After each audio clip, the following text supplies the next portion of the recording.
তামাৰ হাতত ঠিকাদাৰৰ মৈমতালিৰ বাবে জমৰ যাতনা ভুগিবলগীয়া হৈছে কুৰিৰো অধিক গাঁৱৰ ৰাইজে। ডিংডিঙা মান্দাৰকুটি সংযোগী পথত বাওনাই নদীৰ ওপৰত থকা পকী দলঙৰ কাম 2 বছৰ পূৰ্বে আৰম্ভ কৰিছিল ঠিকাদাৰে। ৰাইজৰ যাতায়াতৰ একমাত্ৰ দলংখন আজি কুপতি নহল আৰম্ভ। লেহেমীয়া গতিত কাম কৰি মাত্ৰ 3টা খুঁটা পুতিছে যদিও এবছৰেই স্থগিত হৈ আছে নিৰ্মাণ কাৰ্য। ফলত গাঁৱৰ ৰাইজে বাঁহৰ সাঁকোৰে অব্যাহত ৰাখিছে যাতায়াত। প্ৰশাসনক অতি শীঘ্ৰে দলংখনৰ নিৰ্মাণ সম্পূৰ্ণ কৰি যাতায়াতৰ বাবে সুচল কৰি দিয়াৰ দাবী স্থানীয় ৰাইজে। এই সন্দৰ্ভত সবিশেষ জনাব শহীদুল ইছলামে। হয়, ঠিকাদাৰৰ মৈমাতলিৰ বাবে যোৱা 2 বছৰ ধৰি জমৰ যাতনাত ভুগিব লগা হৈছে কেইবাখন গাঁৱৰ ৰাইজে। মোৰ সতীৰ্থ যদি এই দৃশ্য দেখুৱাই, এয়া হ'ল এখন অৰ্ধনিৰ্মিত দলং আৰু এই বাওনাই নদীৰ ওপৰত থকা এই দলংখন যোৱা 2 বছৰ ধৰি অৰ্ধনিৰ্মিত হৈ আছে আৰু যাৰ ফলত কিন্তু দেখা গৈছে যে কেইবাখন গাঁৱৰ ৰাইজ যাতায়াতৰ ক্ষেত্ৰত একেবাৰে জমৰ যাতনাত ভুগিব লগা হৈছে।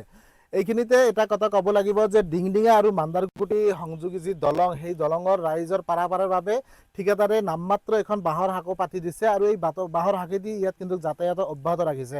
তাৰ ফলত কিন্তু দেখা গৈছে যে যোৱা 2 বছৰ ধৰি ইয়াত যিসমূহ ৰোগী আছে বা স্কুলীয়া ছাত্ৰ ছাত্ৰী আছে, সেইসমূহ অহা যোৱাৰ ক্ষেত্ৰত একেবাৰে অসুবিধাৰ সন্মুখীন হৈছে। বাৰিষাৰ সময়ত ইহঁতে কিন্তু কোনোমতে এখন টুলুঙা নাৱেৰে যাতায়াত কৰিব লগা হয়। কি কাৰণত এই লেহেমীয়া গতিত কাম চলি আছে, আমি স্থানীয় ৰাইজৰ পৰা জানিবলৈ যত্ন কৰিম। হয় দাদা, কি ক'ব? দেখা গৈছে যে একেবাৰে লেহেমীয়া গতিত কাম চলি আছে। নমস্কাৰ। আমাৰ এই দলংখন আজি 2 বছৰ হ'ল, মানে আৰম্ভ হোৱাটো 2 বছৰলৈকে এতিয়াও মানে কমপ্লিট নহ'ল। এইটোৱে আমিতো খুব মানে অসুবিধাত আছোঁ। ইয়াতে মানে বহুত আমাৰ এইফালে নহ'লেও 15-20খন গাঁও, এই গাঁও আমাৰ এই আছে। আমাৰ ডিংডিঙা বজাৰ, এই বজাৰতে আতাযাত কৰে সিহঁতে চবেই, আমাৰ এই ডিংডিঙা বজাৰত।